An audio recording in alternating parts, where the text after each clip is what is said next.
Thank you, Deputy Speaker. Now, I know there are people who think that paid parental leave only affects mums of a certain age. But of course, the impacts of not being able to access leave and really have a myriad of consequences across families. They have it for mums and dads, for immediate family, extended family, and importantly, for employers. I was in a particular group in the early 1990s where I wasn't entitled to a day of what we then called maternity leave. I'd been working out of the country for several years, self-employed as a freelance journalist for much of it, or with a UK employer where none of my entitlements came home with me. And on arriving home, pregnant, realised that I was going to have to work through not just the pregnancy but those first few months. And my husband and I didn't have an economic choice about that. Now, I am not a believer in, oh, I managed it so everyone else should. Although sadly I have heard women say, oh, we did without it, and I don't know why it's such a big deal for people now, but it is. And you only have to remember the struggles that you have as a young mum, juggling work deadlines while breastfeeding a baby, having a sick child, but knowing that if you're not working, there's not going to be anyone to pay the mortgage.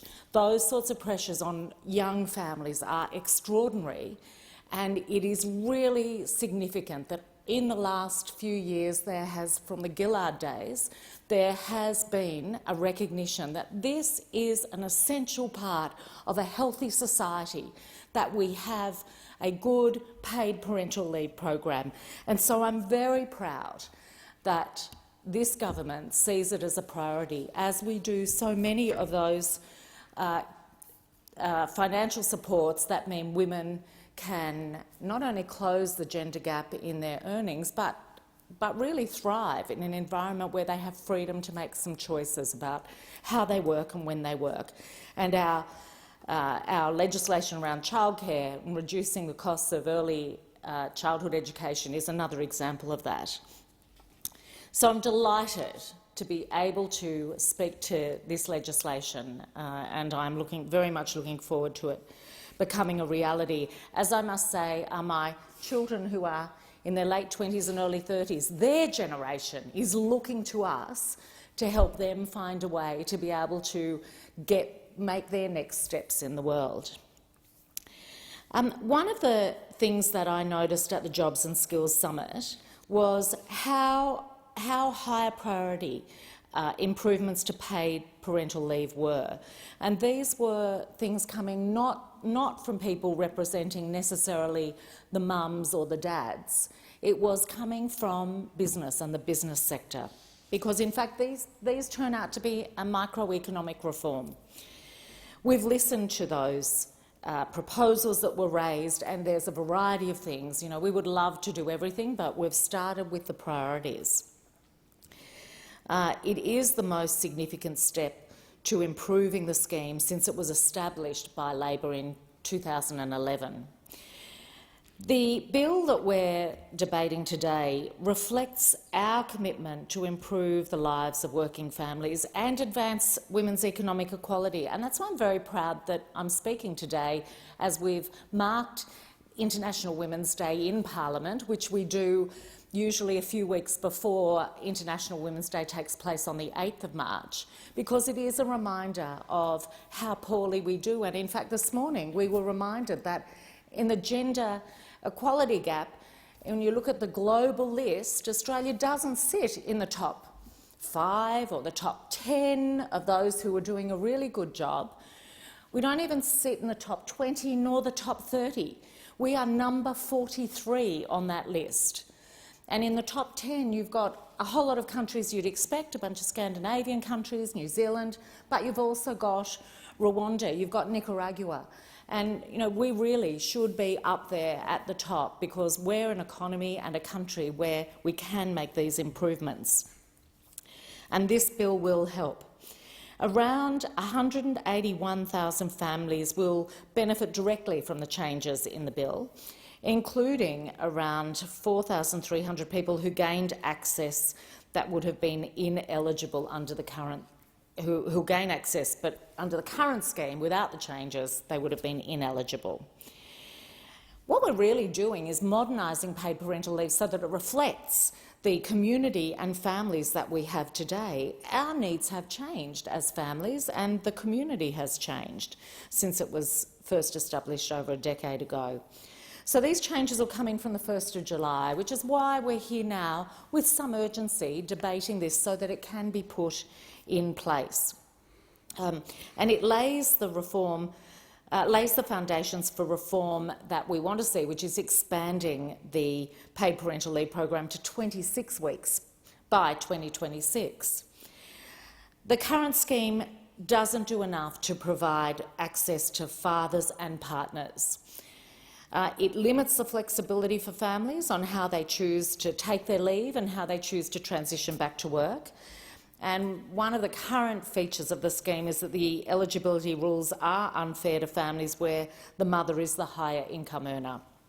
It is worth noting that between 2010 and 2017, the number of women with taxable incomes of more than $150,000 has more than doubled.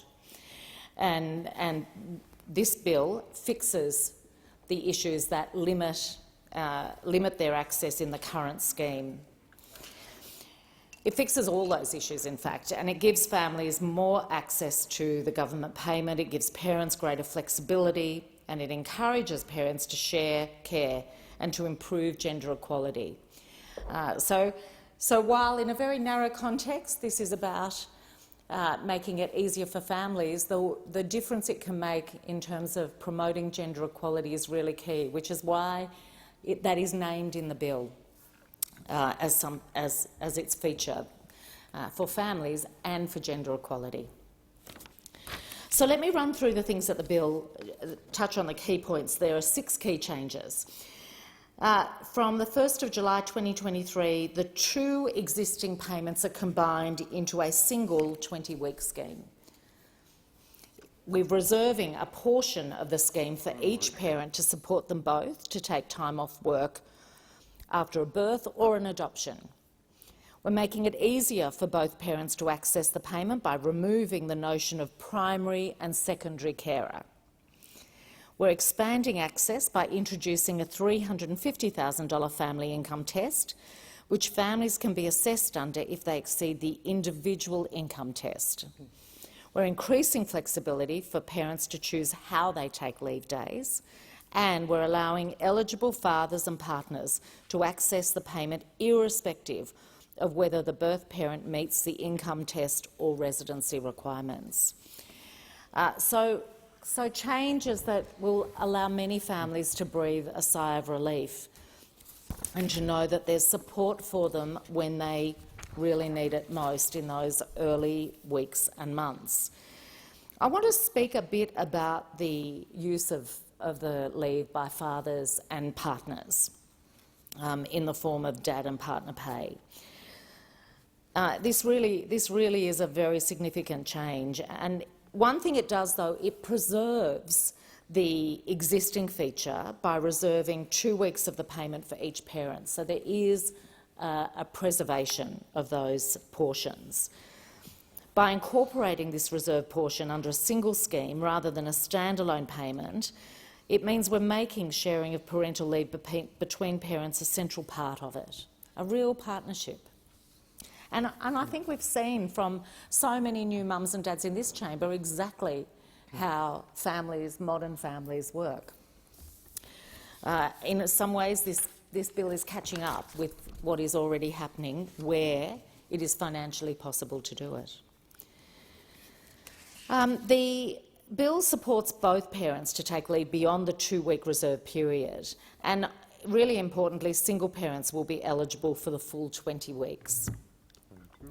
Another significant benefit of the move to a single 20-week scheme is it allows fathers and partners to receive the government payment at the same time as their employer-paid leave. Now, that's currently available to mothers to do, but it hasn't been available to partners and fathers.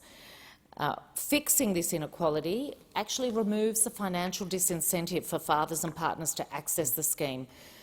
to take time off work to care for a child. And what it really does, by allowing both parents to claim the government payment alongside their employer-paid leave, makes it easier for them to maintain their income while caring for their child.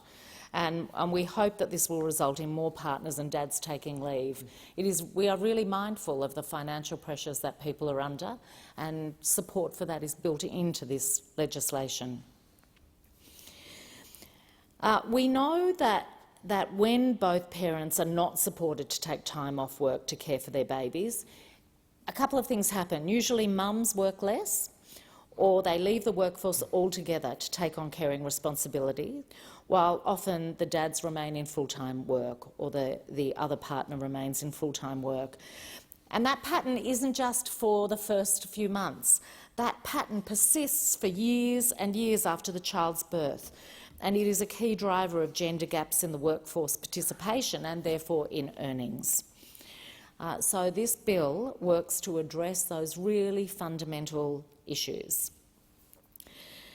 The government supports dads and non-birth parents sharing the load of caring responsibilities, because we know that when they do, it benefits everyone. When fathers take a greater caring role from the start, it's establishing patterns of care that continue throughout a child's life. Now, I've been very fortunate that I had a husband working shifts when we had young kids, so there was a lot of sharing that happened around it, but not every family is in that situation. And I know my husband would never miss the joys of making school lunches for his children frequently, regularly, often, because some of those small things are where real quality time happens. Not to mention the skills that you learn in getting kids off to school and negotiating. I think it works both ways. But a whole lot of families just don't have that opportunity, and providing this access and allowing dads to be involved and non-birth partners to be involved right from the start will start to change the patterns that emerge in years to come. The other way we do that is by removing the notion of primary and secondary carers and allowing all eligible parents to claim the payment. Currently, now if you haven't made this claim, this is probably news, but currently mothers must make a successful claim for their parental leave pay, and then they transfer the payment to their partner if they want them to share some of it. Now, that's a complex process, administratively burdensome, and it does make it difficult for fathers to take leave, even when it's in the best interests of the families. And that's why in 2021 to 2022, less than 1% of mothers transferred some of their payment to fathers or carers or partners. So the new simpler claims process is going to allow eligible fathers to qualify if the mother or birth parent doesn't meet the income test or residency requirements, but they will still get it. So a whole lot of things that are going to shift this to a more equitable process. I also want to note that there is a change in the way it's done. The shift to a gender-neutral claiming process is important because it's more inclusive and recognises the diversity of Australian families. Deputy Speaker, I have spoken briefly about the fact that this lifts the threshold for families. It introduces an income limit for a family of $350,000, but it changes the current limit for individuals, because we have found women being excluded from it. So having a combined limit of $350,000 will bring in a whole lot more families. Parents, including single parents, will be eligible for it if they meet either the individual income or the family income test. Again, a much fairer system. So I want to congratulate the ministers who've worked on this. There's always many hands, but it reflects the makeup of our caucus, where we have many young members, men and women, who have young children, and it shows that we are in touch with what is happening in our communities. This is something that, on the face of it, a family might go, great, this is great for us, but we know this is great for broader society and terrific for our economy.